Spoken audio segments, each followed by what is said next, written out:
Let's get more from the CBC's Matthew Bingley in St. John. Matt, tell us more about this verdict and the scene inside that courtroom as it was handed down.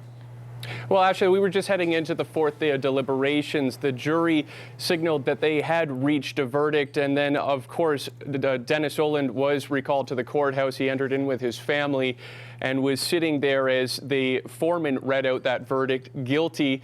At that point, there was absolute shock in the courtroom, and Dennis Oland doubled over and began to sob uncontrollably. Many of his friends and family also did the same. A lot of tears, a lot of disbelief in that courtroom. Remind us of the Crown's case and Oland's defense. Well, this murder occurred in July of 2011. It took 2 years of this police investigation before there was an arrest, and that was Dennis Oland, who was arrested and charged with this murder. He was the last person to be seen with his father, and a lot of the Crown's case against him centered around his mass financial strain. He was heavily in debt.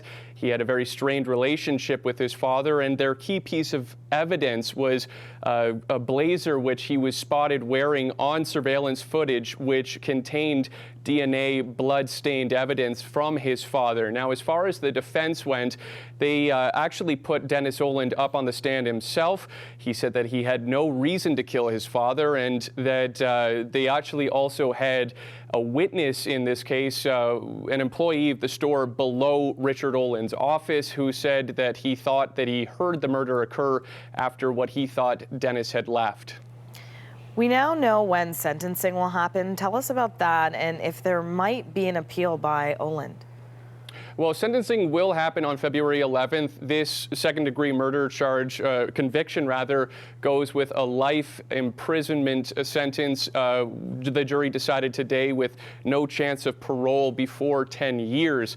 Now, as far as an appeal, that remains to be seen. The Oland family did issue a statement before they even left the courtroom today, courthouse rather, saying that they stood by Dennis Oland, believed he was innocent, and are shocked by this, despite what the jury may have decided. And as far as his uncle, he said in that same statement that they would be supporting him no matter what legal proceedings head on down the road. So that does remain to be seen. Matthew, thanks. Okay. The CBC's Matt Bingley in St. John, New Brunswick.